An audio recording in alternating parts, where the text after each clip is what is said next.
رسول اللہ صلی اللہ علیہ وآلہ وسلم نے فرمایا کہ جب آدمی مر گیا تو اس کا عمل بھی ختم ہو گیا،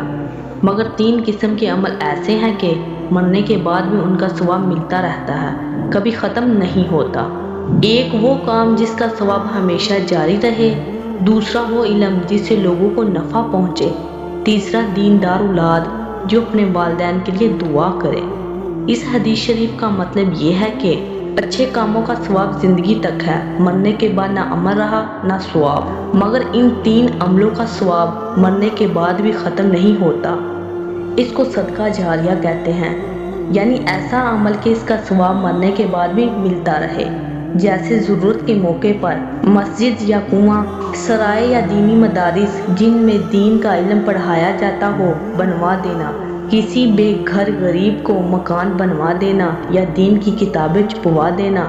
یا کسی غریب کو خرید کر لے دینا، علم دین سکھانا یا دین کی کتابیں لکھنا کہ لوگوں کو نفع پہنچے، یا نیک اولاد چھوڑ جانا کہ ماں باپ کو خیرات سے یا دعا سے نفع پہنچے۔ اس لیے ہر مسلمان کو چاہیے، مرد ہو یا عورت، ایسا عمل ضرور کرے کہ مرنے کے بعد بھی ثواب ملتا رہے۔ ایسا نہ ہو کہ مرنے کے بعد کوئی اچھا عمل باقی نہ رہے۔ اگر خدا نے قدرت دی ہو تو دین کا علم جاری کرے، اولاد کو دین کا علم سکھا دیں، عالموں اور طالب علموں کی خدمت کیا کرے،